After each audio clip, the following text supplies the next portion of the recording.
ráno vstali, ani netušili, že by ten krásny den více nepřežili.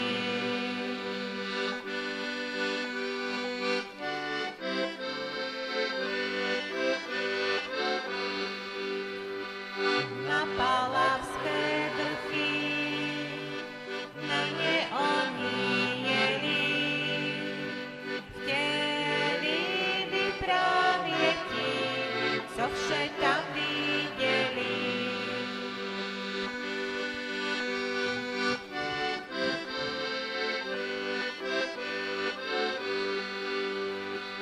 Rodiče zlíbali a jim pak právili, musíme spěchati, by jsme nesmeškali.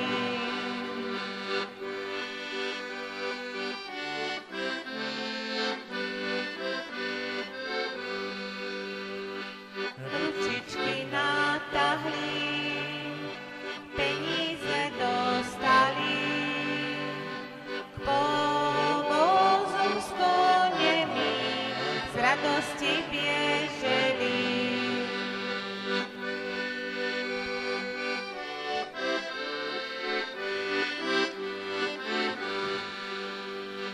Páni učitelé již na ně čekali a s nimi se spěchem kravě vyjeli.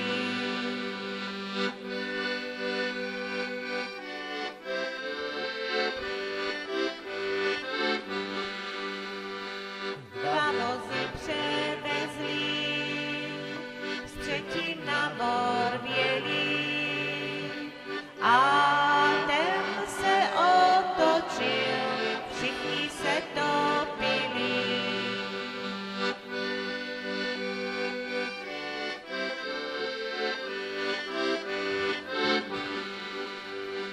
Chlapci a děvčata o pomoc volala, s hrůzou a bez strachu, bo nám se bránila.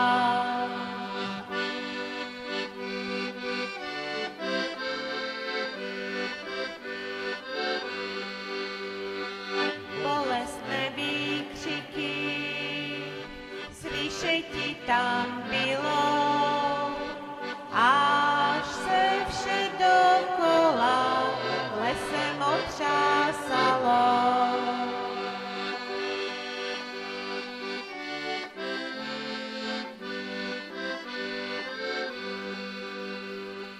Poblíže hostinský volání uslyšel, právilku své paní, běž oznam to lidem.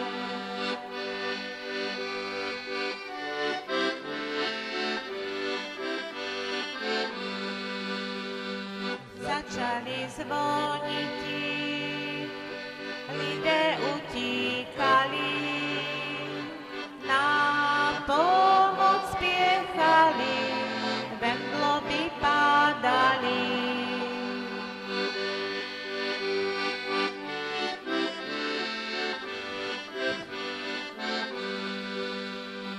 Dceruška strážmistra na matku volala,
provodili je na poslední ceste.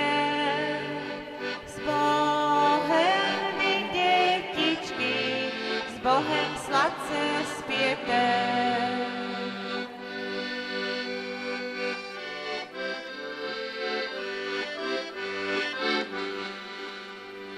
Rakve již spouštějí do tmavého hrobu.